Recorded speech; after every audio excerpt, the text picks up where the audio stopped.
No? Ben Shapiro does it. I would like to leave this company with a shred of dignity. I think we're past that later. Probably are, yeah. It's actually strapped to the top of a tripod. Do you need to fix that? Or what? Some of us have more to learn than others. Okay, so we were talking about the hog. Yeah, I recognize the stance. Talking about the hog thing, right? Was that where we were at? Hello, I'm Larry, and this is Carter's Country. Got Billy Carter here with me today, and we're going to talk about some of the basic things to remember when you're shooting a rifle. If you ask somebody, do you know how to shoot a rifle? They're probably going to say yes, and I would be that way too. You ask me, and I'll say, sure, I know how. Well, I know how to throw a football, but that doesn't make me Tom Brady. You know, there's some things involved, kind of sets some people apart from others, right, as far as accuracy and things like that. And I can't think of a better guest to have walk us step-by-step shooting a rifle and being accurate with it and being good at it. So I'm going to kind of turn this over to you and let you do what you know better than anyone else that I'm aware of, and that's shooting a rifle. Okay. Well, I think like anything, when you start out with something like this, your first thought process should be safety, number one. Absolutely. You should always know the condition of your firearm, whether it's loaded or unloaded. Check your gun periodically to be sure that it's functionally sound, whether it's lubricated correct. One of the things that people have ruined a lot of guns on over the years, and just a real quick, side note, WD-40 is horrible for your guns. Just so everybody should Convenient but horrible. Yeah. There's no obstructions in the barrel, and I know it sounds pretty far-fetched, but one of the rules of thumb that we've used for many, many years when we sight guns, and we've sighted literally tens of thousands of guns in a range, is we always look down the barrel. I have found some rat poison pellets inside barrels before. Doesn't sound like much, but that barrel's got to be clean, because what's coming out of it's coming out with a lot of energy, a lot of speed, and a lot of force. So luckily I found that, because that barrel would probably been split on me if I shot that night out. When you go through and see all the guns that we see, like you'll see a little ring in them, like a little bulge in it, what's called a bulge in the barrel. Right. That's always from expressions. People always say, well, something was wrong with the gun, something was wrong with ammo. No. Nope. It was in the gun barrel. Something slowed the momentum of that bullet going out. Right. When I was growing up, there weren't that many calibers. Now you can have a 6.5 PRC, 6.5 Creedmoor, 6.5 Grendel. I mean, so yeah, and your gun is going to be stamped somewhere on the gun, the caliber to use, and that is the only caliber to use. And just be sure you see that. I mean, if you don't see a caliber on a gun, I mean, you should not be shooting unless it's checked out by a qualified gunsmith and you get a chamber cast done. All right, moving on to just basics of shooting. As with all range time, you want to be sure that you keep the gun pointed down range. You want to be sure that the rifle range is hot when you start to shoot. I mean, the amount of different range rules that are out there, and just range etiquette. You want to be sure where the gun's pointed. You always keep the gun pointed down range or up in the air. You never, what we call flag somebody. Right. That's right. That happens when you point a gun at somebody else. Yeah. And that's very uncool. And you're going to find out the person at the other end of that flagging probably doesn't have that good a disposition about it either. So. Probably not. And then at that point, like once the range gets hot, you would simply set the rifle up. Setup is probably 9/10 of the battle as far as with rifle shooting. And when I say setup, have an actual tripod that actually sits in the front of the gun. And you have sandbags or bean bags, whatever, on the rear of the gun.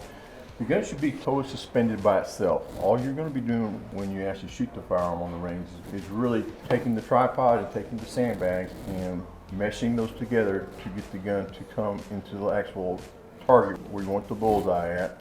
And then you're going to relax, number one. And breathing is a very big thing in shooting. People don't think about it a whole lot, but it is something that, you've got to be exhaling, whenever you pull the trigger. If you're inhaling, it's the wrong thing to do all the way around. Eye control, some people advocate, using both eyes open for rifle shooting. I don't, especially with scoped rifles. I could see maybe if you're shooting like a lever action and you're shooting close range, something like that. Or something like that. But in scopes, situations, you should always, or at least I think we should always just use one eye.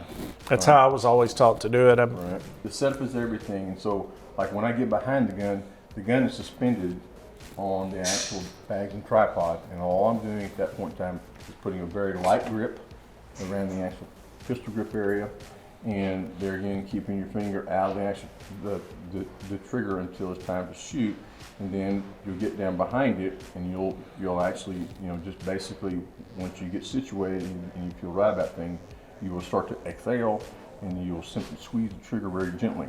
You don't have a death grip on this gun here, and you try not to touch anything up front either with your hands. The more places you touch a gun, the more problems you have as far as you inadvertently push it one way or another. Right. And another rule of thumb: be sure that the actual rest is not on touching the barrel at all out here. It should always be in the middle of the forearm, somewhere along on the stock. Here, on the stock itself. Basically, what you're trying to do, you're trying to sight a gun in. You're basically wanting to eliminate the human element. You want to know what the gun is doing without any human element involved. Right. And I think people will think, well, when you go hunting, you're not going to have all that. No, but you're going to have complete confidence that the rifle is on, and that's what a big part of it when you go out there, when you raise the rifle, ready to take some game. And if you do the things that you're talking about here, take the human element out of it, get the gun sighted in, then you're going to be more confident when it is time to shoot, maybe without a bench, different situation. Right. I mean, and that's very true. And that's one thing also too, that like when you go hunting, I mean, examine your setup before it's time to shoot something. Right. If you're going to do your stand, they make all kinds of different little like sandbags you can hang over a window, like a 2x4 planks now. I mean, there's a myriad of different things out there to assist you in harvesting your ammo correctly and humanely along the way. Yeah, that's big. Yes, it is. There's a piece of equipment out there right now that's really getting a lot of actual popularity among hunters, and it's called a hog, which is like you take like the shooter sticks that we sell, kind of like a U-frame situation. It's got screws that actually just pinch the stock in place. Oh, okay. Okay, to where that like you would wrap it right around here. Right. And then so the gun would be totally suspended, but you have a regular tripod situation that you're able to use and actually maneuver around with. So it's super duper steady.